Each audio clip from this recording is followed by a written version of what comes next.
سلام بر بچه، خبر خوشمزه به این ویدیو. من به نیوزت هستم. امروز اومدیم با آنباکسینگ باند که اسمش اینجا نشته، اگه اشتباه نکنم گریت نایس اسمشه. و قبل ویدیو یه چیزی بگم بچه، من یه چند ماهی بود که نبودم. تو این چند ماه خیلی چیزا تغییر کرد، ولی یه چیز سر جاش موند. این که هنوزم دوستم برای شما ویدیو درست کنم.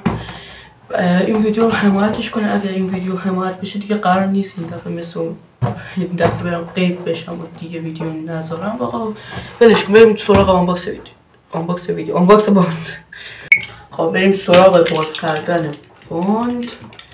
و این کاترم رو گیر کردم چون من این تا حالا بازش نکردم. و توی نه فکر کنیم من این تا حالا بازش کردم مثلا.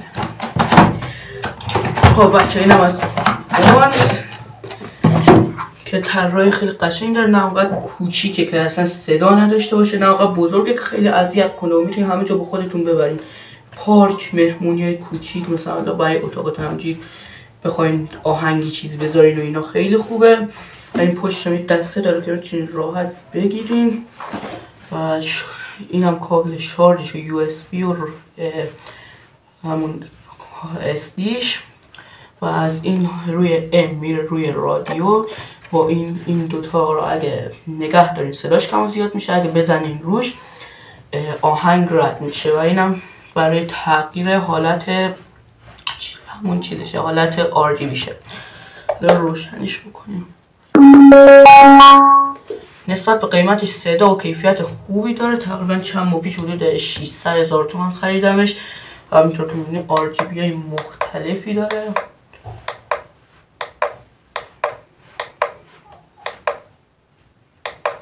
این از مدلاش که مدل زیادی داره دیگه. من خودم بیشتر از همه با این مدلش حال میکنم و خیلی خوبه. یه باند کوچیک و شیک و جمع و جوره که میتونید با خودتون همه جا ببرینش.